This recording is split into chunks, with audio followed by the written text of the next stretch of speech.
Mari berbicaralah kepada setiap kami pagi menjelang siang ini. Kami membutuhkan nasihat-Mu, kami membutuhkan teguran-Mu, kami membutuhkan kekuatan daripadamu ya Bapa. Kami buka hati kami siapkan bejana hati kami, diisi dan dipenuhi oleh kebenaran-Mu. Dengan penuh ucapan syukur dan sukacita kami sambut firman-Mu di dalam nama Tuhan kami Yesus Kristus. Mari sama-sama katakan amin. Silakan duduk kembali Bapak Ibu yang dikasihi Tuhan. Puji Tuhan, terima kasih singer, song leader, pemusik, luar biasa ya. Pagi ini puji-pujiannya sangat memberkati. Amin Bapak Ibu. Puji Tuhan.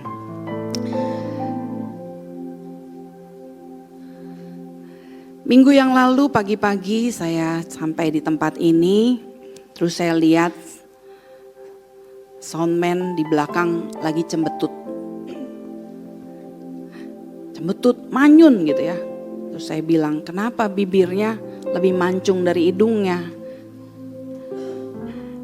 Iya nih, naninu gitu ya, saya nggak sebutin persoalannya. Kalau dari kacamata saya sepele, tapi buat dia ini urgent, baterai masalahnya, ya kan? Ini baterainya nggak dicas lah gitu ya. Oke, tapi masih bisa diatasi gitu. Berjalan sampai ke tempat duduk, ada sesuatu di dalam hati saya. Ada banyak hal yang terjadi di luar ekspektasi kita. Mungkin soundman datang pagi-pagi mau mempersiapkan segala sesuatu dengan berharap alat-alat yang tersedia ini siap pakai. Kenyataannya enggak. Wah, kecewa. Dan bahkan mungkin kesel. Ya. Mungkin di antara kita juga banyak atau pernah mengalami hal-hal seperti itu.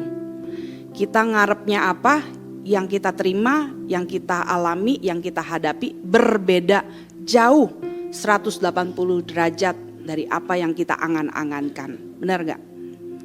Contohnya, dulu waktu pacaran, pacar kita romantis, peka banget, tahu banget apa maunya kita. Tapi begitu masuk dalam pernikahan, berumah tangga, setahun, 2 tahun masih oke. Berjalan masuk 5 tahun mulai deh. Ulang tahun lupa. Lewat gitu ya. Jam 12 malam nunggu di surprisein. Nggak ada tuh, dia tidur aja, ngorok-ngorok aja. Mungkin besok pagi. Besok pagi dia berangkat kerja, pleng pergi. Mungkin nanti sore aku mau dandan cantik, siapa tahu dia mau surprisein, mau ajak candlelight dinner. Waduh. Ternyata jam 4 sore dia bilang, "Mam, sorry malam ini aku lembur." Wah, bener-bener nih dia mau bikin surprise. Mungkin gak kemana-mana di rumah, dia mau bikin apa ya. Pulang lembur, "Mah aku capek, aku mandi dulu ya. Kamu gak bikinin air mandian mah?" Oh sekarang gak pakai air mandian ya, udah pakai shower. Air panas, air dingin, udah ada water heater ya di rumah ya. "Kamu gak siapin baju aku, ada makanan apa, masakan apa hari ini mah?" Kita cengok aja ya. Terus ya udahlah, masih sabar nanya, "Pak, hari ini hari apa ya?" "Hari ini hari Rabu." "Iya, hari apa?" "Hari Rabu." "Kenapa sih nanya-nanya?" Bapak-bapak tolong peka kalau istri udah nanya kayak begitu. Ya, yang peka. Diinget-inget apa anniversary, ulang tahun pernikahan, ulang tahun dia, atau ada apa yang spesial hari ini. Iya dong. Bener gak ibu-ibu? Senggol deh suaminya, gak peka. Ya. Kecewa kita, dia bener-bener gak inget. Boro-boro nyiapin surprise, boro-boro kado, ucapan selamat ulang tahun pun tidak keluar dari mulutnya. Kecewa. Kita baru married 5 tahun loh, kamu udah gak inget ulang tahun aku. Tiap tahun dari tahun pertama aku ingetin. Kirain tahun kelima kamu inget, malah tambah bablas. Kecewa, itu biasanya ibu-ibu, ya kan. Nah sekarang gantian, tenang bapak-bapak, saya belain. Bapak-bapak waktu pacaran, waduh istrinya cantik gitu ya, setiap ketemu dandan, wangi, neces gitu ya. Aduh, pokoknya sedap dipandang. Begitu menikah mungkin kalau setahun terlalu lama ya. Karena kebiasaan itu gak bisa dibohongin gitu ya kan. Seminggu, 2 minggu, sebulan, 2 bulan mulai deh tuh keluar daster bolongnya. Ya, yang banyak ventilasinya dipakai. Terus mulai rambut dicepol-cepol, diul-ul. Roll rambut di kanan kiri, depan belakang, ya, roll rambut. Kirain cuma persiapan buat pagi mau pergi, enggak, sepanjang hari pakainya begitu. Mau suami pulang sore, kirain udah ganti dasternya. Masih pakai daster yang sama yang semalam dipakai, bau kecut. Ya, bau asem. Ekspektasi kita mungkin para bapak sepanjang hari nih ketemu istri yang cantik, wangi, pipinya merah merona, pakai lipstik selalu. Ya elah Pak, kalau mau kayak begitu tetap nih balik lagi ibu-ibu kita belain lagi. Perawatan, make up ya kan, pekerjaan rumah tangga, masa iya kita pakai lipstik, rambut dicatok sambil ngepel gitu ya kan. Sambil ngoreng, motongin bawang, nggak gitu-gitu amat. Kalau kita bikin konten boleh, ya kan, biar viewersnya banyak. Tapi kalau untuk bapak doang, Pak siapin dananya juga. Nanti kita siapin, ada pembantu, ada babysitter, ya. Kita tinggal dandan cantik menyambut bapak, mau Pak? Istri yang cantik maintenance-nya kan berat, ya kan? Masuk akal nggak?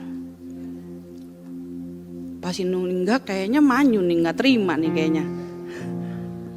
Enggak gitu-gitu amat kali ibu, enggak lah ya, enggak ya Pak ya, terima apa adanya ya Pak, walaupun pakai daster yang banyak ventilasinya.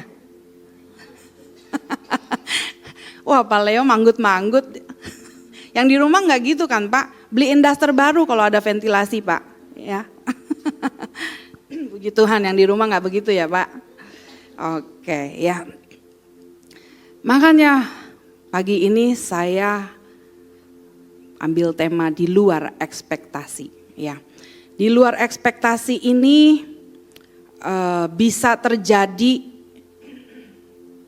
lebih dari apa yang kita harapkan, lebih baik, lebih bagus, lebih indah dari apa yang kita harapkan, tapi juga sebaliknya bisa lebih buruk, lebih jelek, lebih tidak kita inginkan. Ya, itu ekspektasi, di luar ekspektasi. Banyak kali kita berpikir bahwa kalau kita merencanakan sesuatu, kita mengharapkan sesuatu, kita membuat planning gitu ya untuk satu, misalnya kita mau liburan, kita mau menikah, kita mau bekerja, kita mau menyusun rencana luar biasa, akan menjadi paling tidak menyenangkan hati kita, sesuai apa yang kita harapkan. Tapi kenyataannya jangan lupa, semua di luar kendali kita. Katakan amin. Apa yang di luar kendali kita ada di dalam kendali Tuhan. Kita boleh berencana, kita boleh merancangkan segala sesuatu, tapi selanjutnya serahkan dan libatkan Tuhan berkarya. Amin. Puji Tuhan. Ya, sama halnya mungkin kita bercita-cita nih belajar mati-matian, bahkan orang tua nge-push kita untuk belajar pagi, siang, malam, pagi di sekolah, siang kita harus les pulang sekolah, malam masih mengerjakan tugas-tugas, bahkan mungkin untuk menghadapi ujian-ujian di sekolah. Terus belajar, kursus, les, segala macem, terus dipaksa orang tua. Dalam tanda kutip sebenarnya orang tua gak memaksa ya, menginginkan yang terbaik buat anak-anaknya. Kalau tidak dengan kegiatan-kegiatan itu, anak-anak akan menghabiskan waktu sia-sia dan tidak bisa diulangi lagi. Sayang ya, otak yang masih banyak space kosongnya nih jangan diisi dengan hal-hal yang kurang baik dan tidak berguna di masa depan. Pasti orang tua mengarahkan ya. Tapi kalau anak merasa terpaksa, yang rugi siapa sebenarnya? Orang tua. Jelas keluar uang, waktu untuk nganter, ya kan?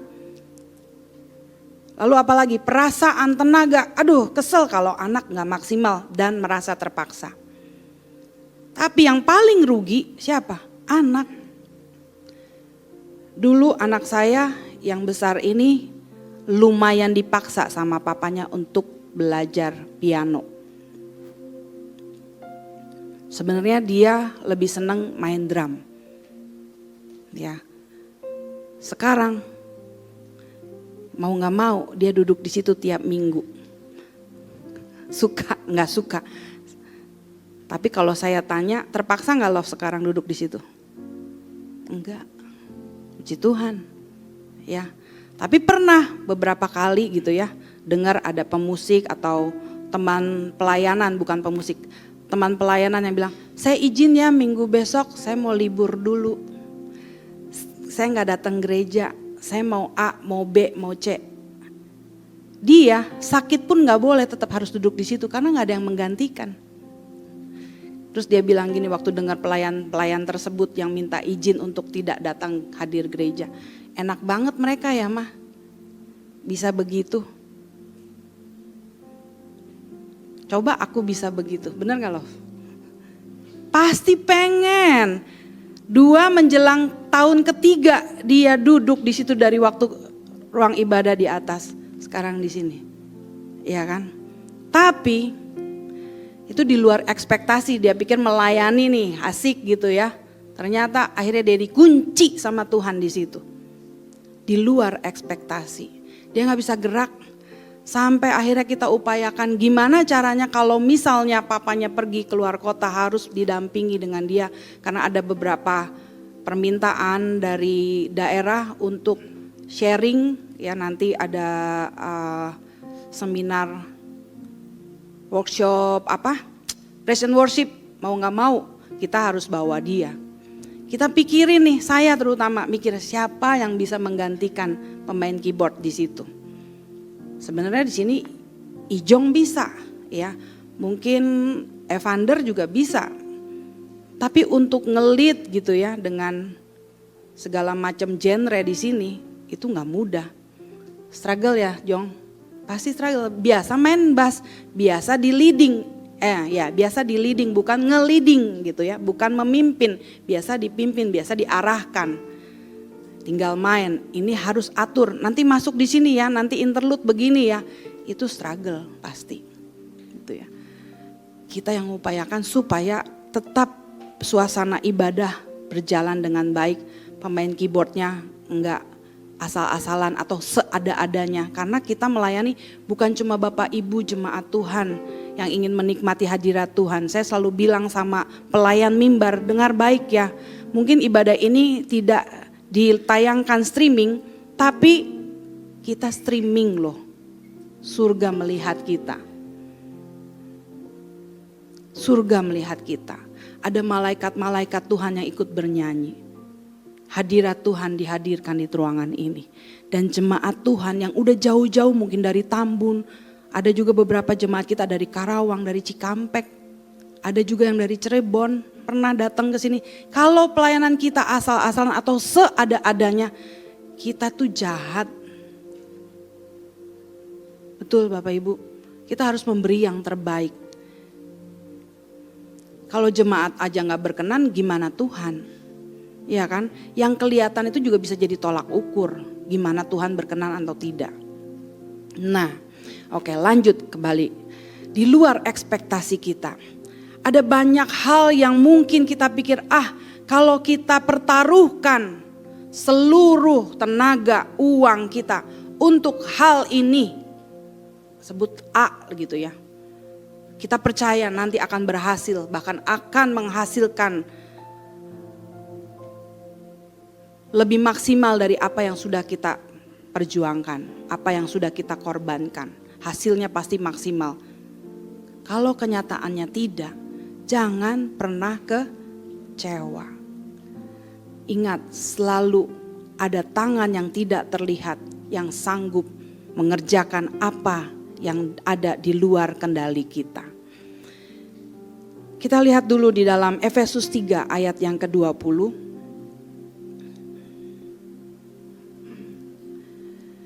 Bagi Dialah yang dapat melakukan jauh lebih banyak daripada yang kita doakan atau pikirkan, seperti yang ternyata dari kuasa yang bekerja di dalam kita.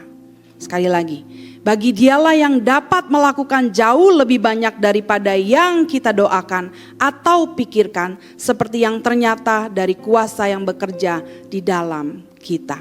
Ya, ekspektasi manusia itu terbatas.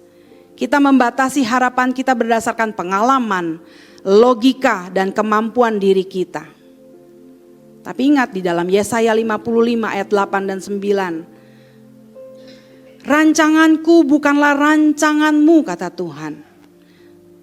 Ya kan? Kita rancangan udah rasanya mau masa depan yang indah, penuh harapan di dunia yang fana ini. Tuhan bilang bukan di situ, nak. Kenikmatan itu bukan di dunia ini, dunia yang penuh dosa, yang hancur, yang akan nanti dimusnahkan. Rancanganku tuh nanti di kekekalan bersama dengan Tuhan selama-lamanya. Enggak ada lagi dosa, enggak ada lagi air mata, enggak ada lagi penderitaan. Ya. Sama seperti yang dialami oleh murid-murid Tuhan Yesus. Mereka berharap bisa nantinya sama-sama memerintah bersama dengan Tuhan Yesus. Kenyataannya Tuhan Yesus mati. Tuhan Yesus yang mereka harapkan nanti jadi raja ternyata mati. Tapi di luar ekspektasi mereka, Tuhan bangkit. Dan Tuhan memberikan kuasa yang jauh lebih besar. Akhirnya Petrus yang tadinya mungkin cuma bisa khotbah, yang tadinya cuma ikut Tuhan, mengiring Tuhan pelayanan, akhirnya dia melayani Tuhan. Dia bisa menyembuhkan orang sakit. Dia banyak melakukan mujizat. Bahkan dia rela mengorbankan hidupnya demi membela Tuhan. Pada saat waktu dia mati syahid. Dia mati disalib tapi dibalik.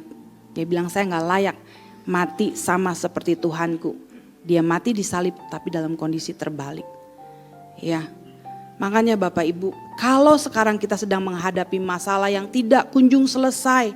Aduh Tuhan, aku gak kuat. Aduh Tuhan, kenapa hal ini terjadi dalam hidupku? Kenapa kau biarkan orang yang aku percayai mengkhianati, meninggalkan aku?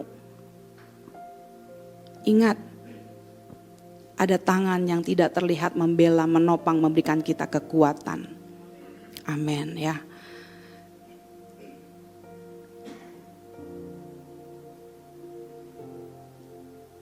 Ada lagunya Pak Eras di C mungkin ya. Ajarku tak curiga padamu, sangsikan kasih dan tulus pribadimu. Kau Allah yang setia, maha bijaksana, dapat aku percayai. Kasih setiamu tak berubah, berkat melimpah bagi kami. Dalam naunganmu ku aman, damai sejahtera selamanya. Lagi katakan ajarku. Ajarku tak curiga padamu, sangsikan kasih dan tulus pribadimu. Katakan kau Allah yang setia. Kau Allah yang setia, maha bijaksana, dapat aku percayai.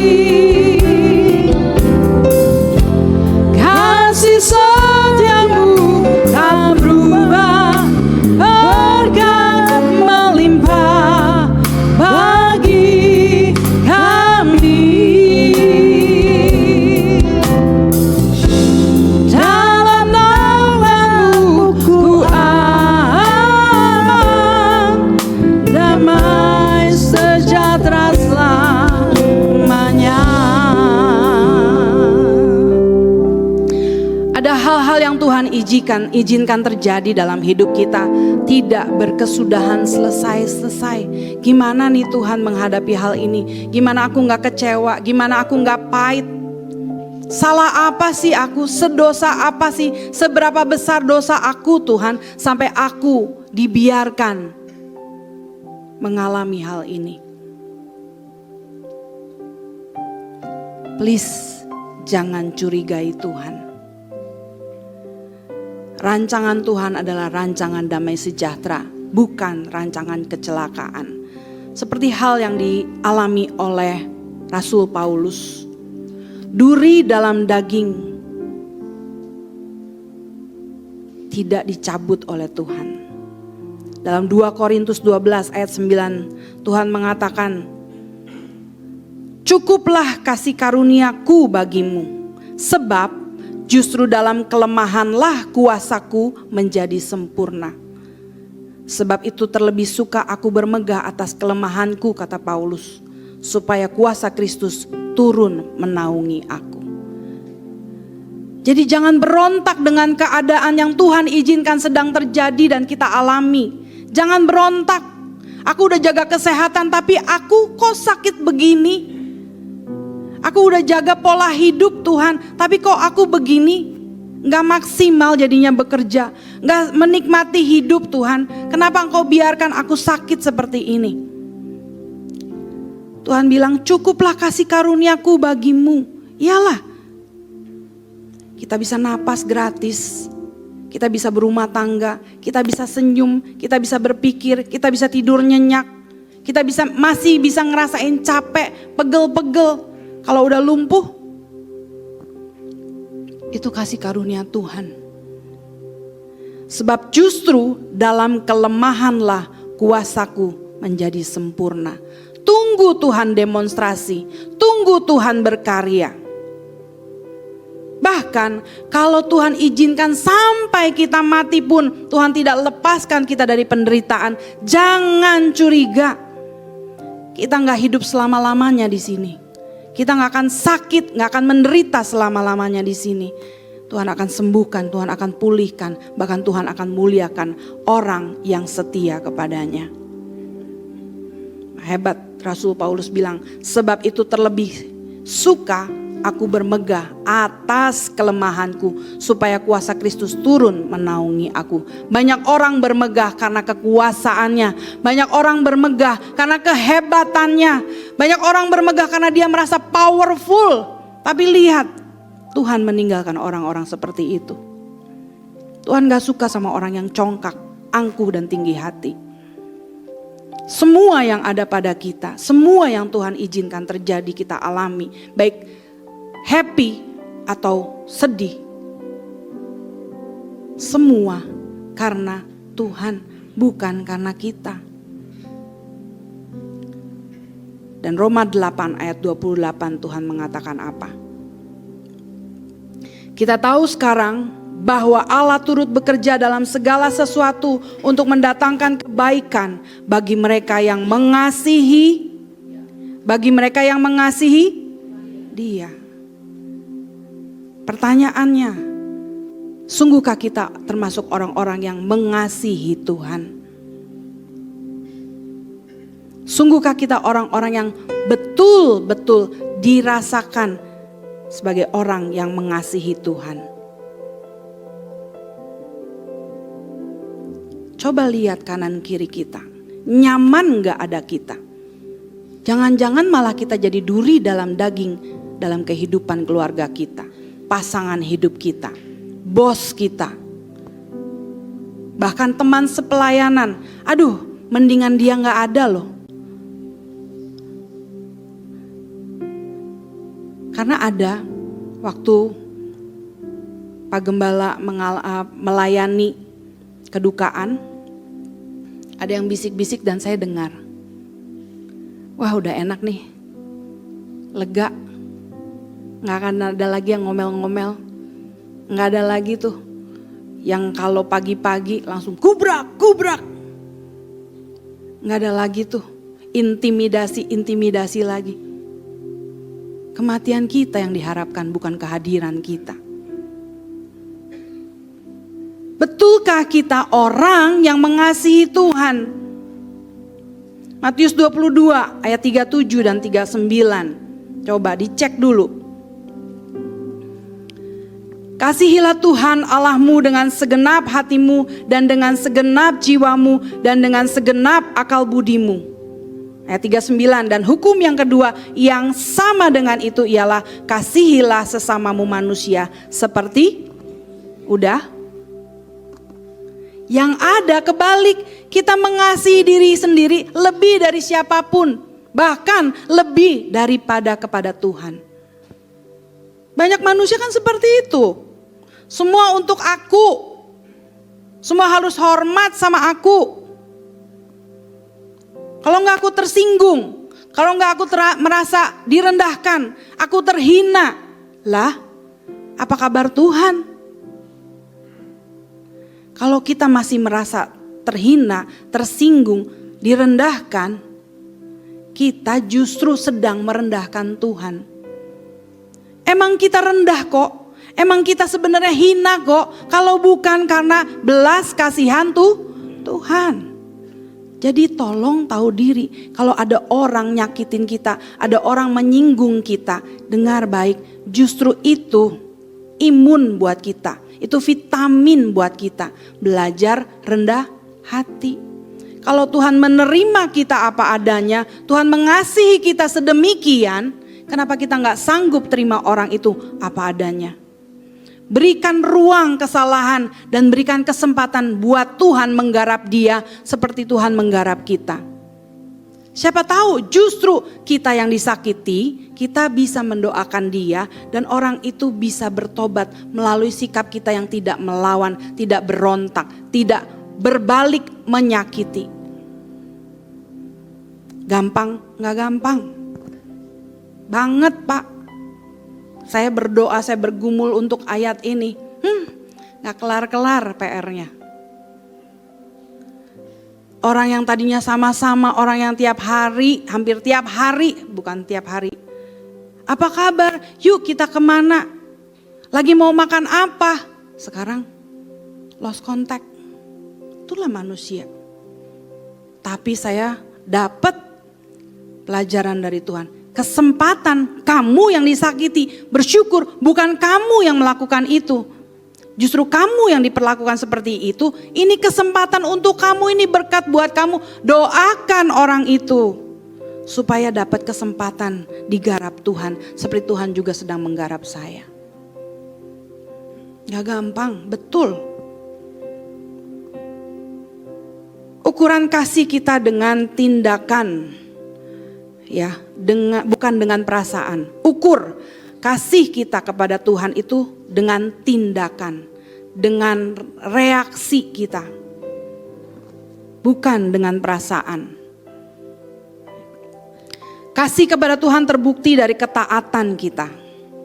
Kasih kepada sesama terbukti dari pengorbanan kita. Ya, ada paling gampang diuji itu pengurus, pelayan, ya kan, termasuk gembala. Kasih kita kepada Tuhan tuh diuji. Aduh, rasanya kalau model kayak begini saya mundur aja deh dari pelayanan. Maaf, saudara belum mengasihi Tuhan. Kalau orang mengasihi Tuhan, apapun yang terjadi, apapun yang diterima, bahkan tidak ada penghargaan, bahkan tidak ada kalimat ucapan terima kasih, kita tetap melayani dengan maksimal. Karena itu kesempatan, karena itu kehormatan buat kita bisa mengabdikan diri kepada Tuhan. Siapa kita? Ada banyak orang kok mengambil bagian untuk bisa mengambil bagian dalam pekerjaan Tuhan. Bisa. Worship leader, pemain musik akan selalu ada, percaya deh. Apalagi cuma usher. Apalagi sih pelayanan? Sesungguhnya bukan teknis pelayanan, bukan pemain musik, bukan worship leader, bukan singernya, bukan ushernya, bukan bidang apapun dalam pelayanannya. Tapi bagaimana Tuhan disenangkan dengan apa yang kita lakukan, kita pikirkan untuk pekerjaannya. Lebih ke situ. Lebih ke situ. Iya. Jadi kalau ada hal-hal yang tidak sesuai dengan harapan kita, tidak sesuai dengan keinginan kita, percayalah Tuhan punya rencana yang jauh lebih baik, lebih besar, lebih sempurna dari apa yang sudah kita harapkan. Ya. Tuhan sering memberi di luar ekspektasi, baik dalam bentuk jawaban doa atau cara Tuhan mengarahkan hidup kita. Coba kita lihat Yeremia 29 ayat 11. Yeremia 29 ayat 11. Boleh ditampilkan? Nah ini, sebab aku ini mengetahui rancangan-rancangan apa yang ada padaku mengenai kamu. Demikianlah firman Tuhan, yaitu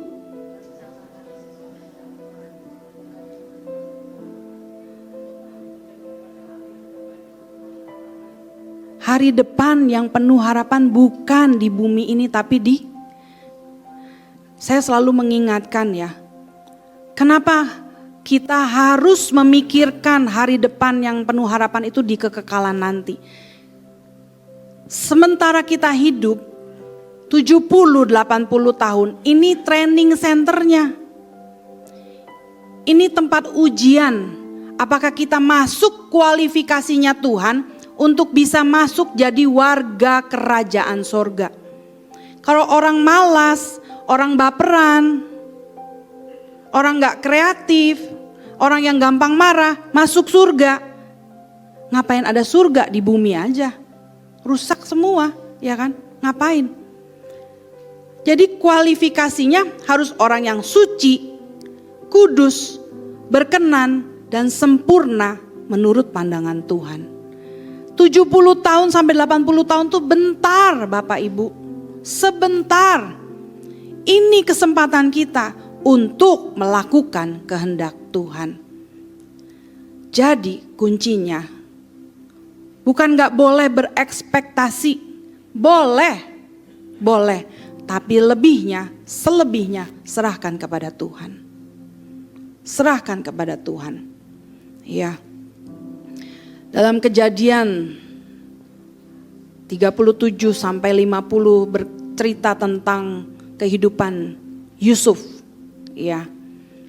Dia yang tadinya disayang, jadi anak kesayangan papanya, akhirnya dibuang sama saudara-saudaranya, masuk ke dalam sumur, akhirnya dijual jadi budak di Mesir.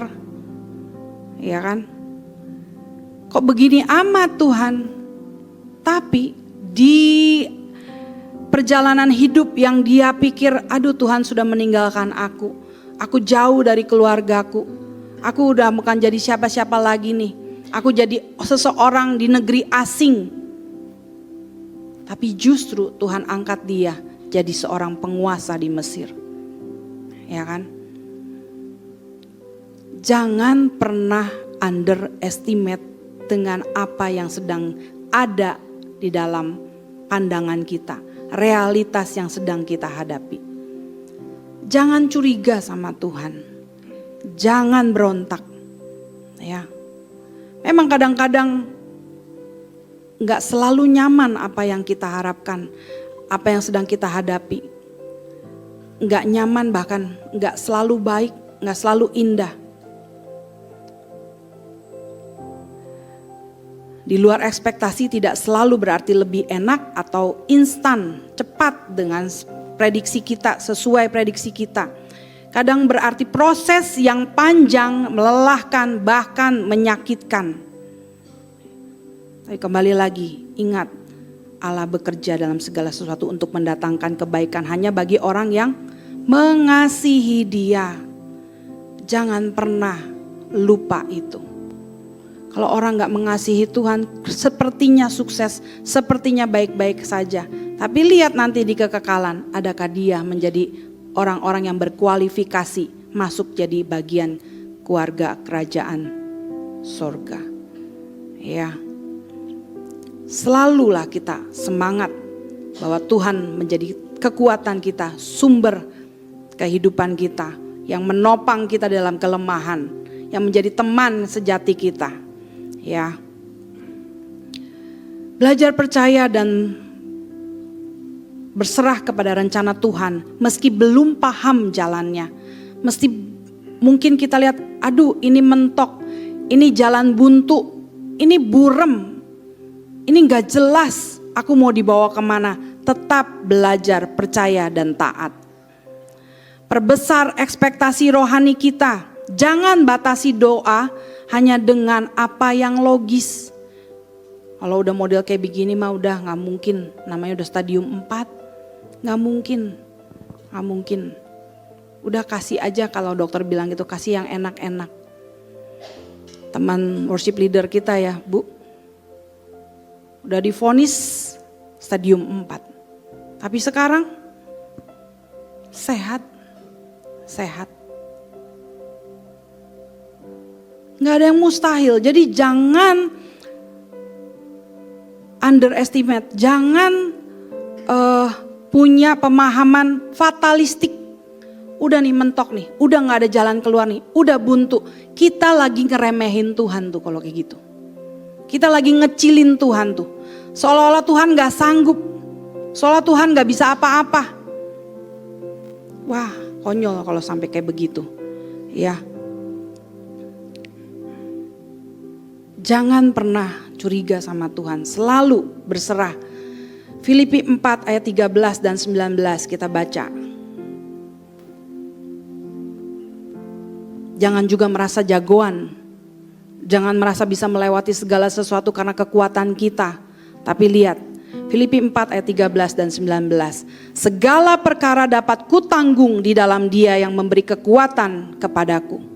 Ayat 19, Allahku akan memenuhi segala keperluanmu menurut kekayaan dan kemuliaannya dalam Kristus Yesus.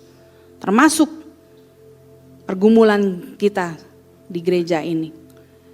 Gak mudah ngumpulin uang Bapak Ibu. Bendahara bilang ini cuma estimasi, bukan paksaan, bukan juga sebuah himbauan. Bendahara cuma hitung-hitungan kasar aja.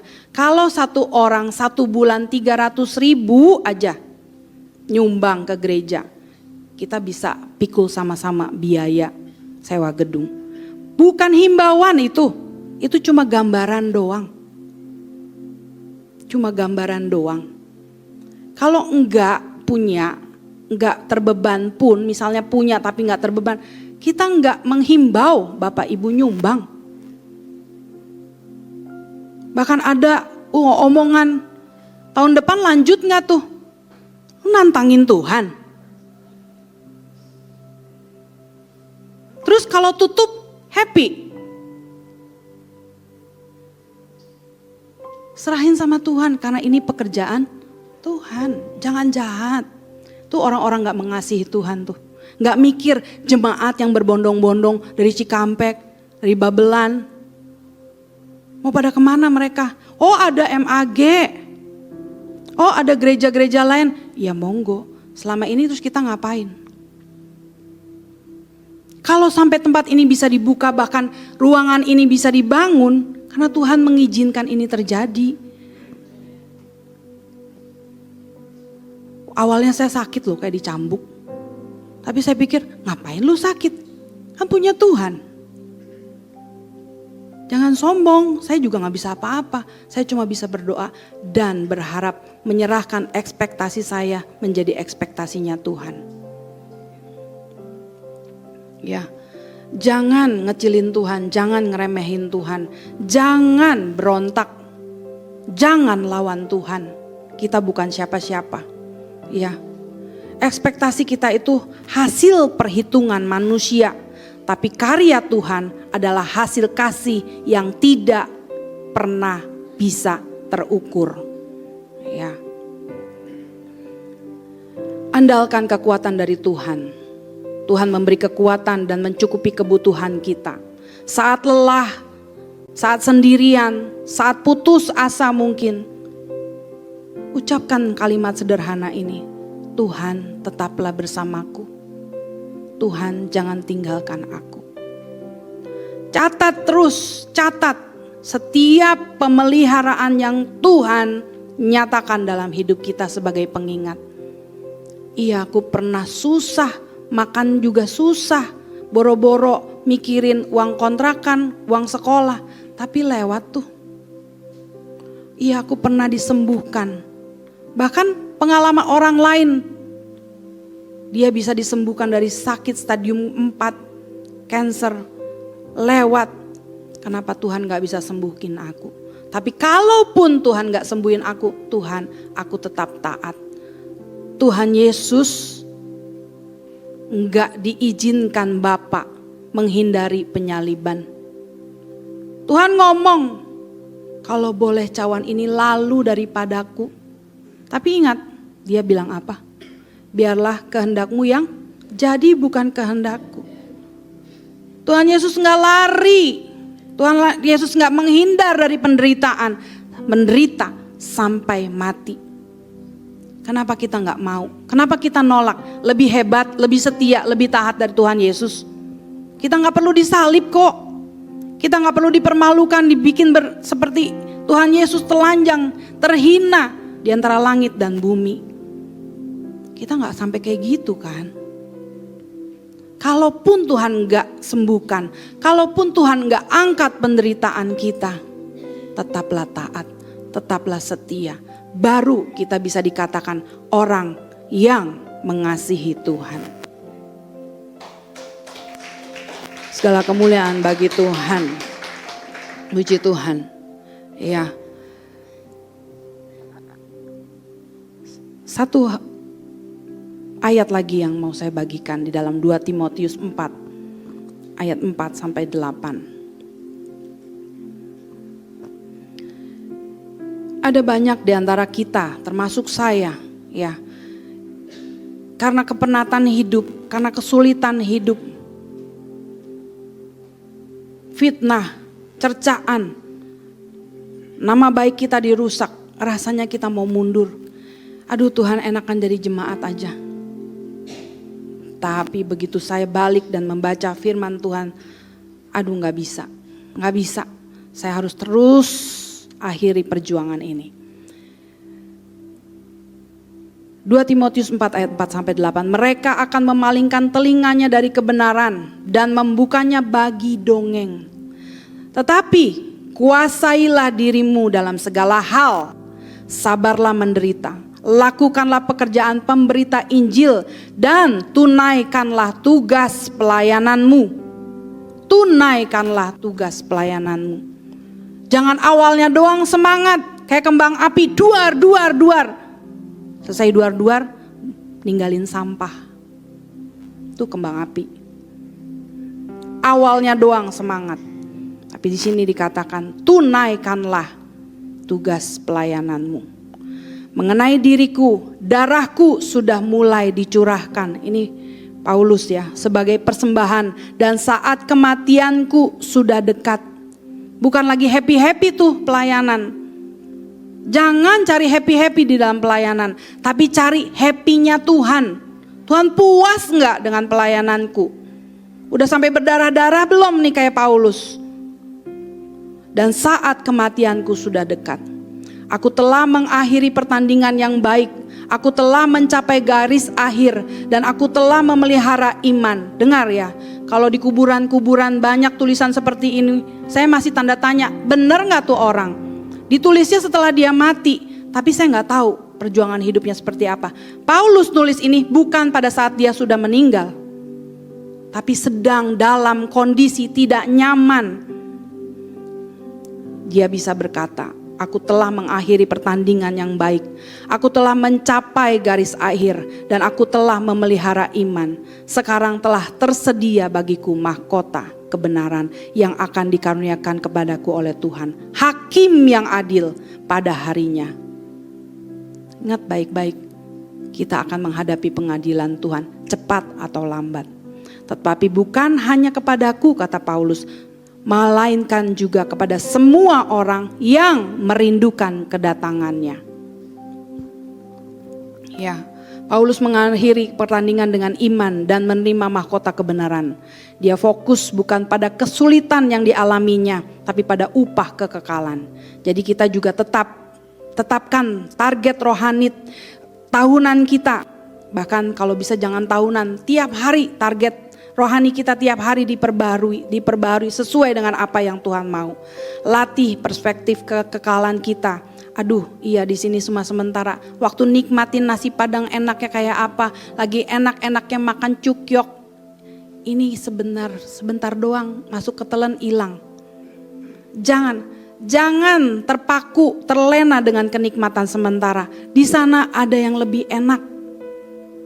Ya, latih perspektif kekekalan kita. Di sini kita masih menderita, di sana nggak ada penderitaan. Di sini kita masih bisa dihianati, banyak orang berdosa yang jahat sama kita. Di sana nggak ada lagi. Iya, nggak ada air mata, adanya air mata sukacita. Realitas sering di luar ekspektasi kita, tapi rencana Tuhan tetap sempurna bagi kita yang mengasihi Dia. Sebab Tuhan setia dan mengasihi setiap orang yang sungguh-sungguh percaya kepadanya. Proses yang pahit adalah jalan menuju mahkota kekekalan. Ya, seperti obat. Pak Juan pernah bilang, obat yang pahit justru itulah yang menyembuhkan. Amin Bapak Ibu. Sekali lagi jangan marah. Jangan berontak apalagi meninggalkan Tuhan. Apapun alasannya. Jangan jadikan alasan buat kita bisa meninggalkan Tuhan. Kalau kita ditinggalkan Tuhan, selesai hidup kita. Ketika hidup tidak sesuai dengan rencana kita, percayalah Tuhan sedang menggelar rencananya yang jauh lebih sempurna buat setiap kita. Amin buat firman Tuhan.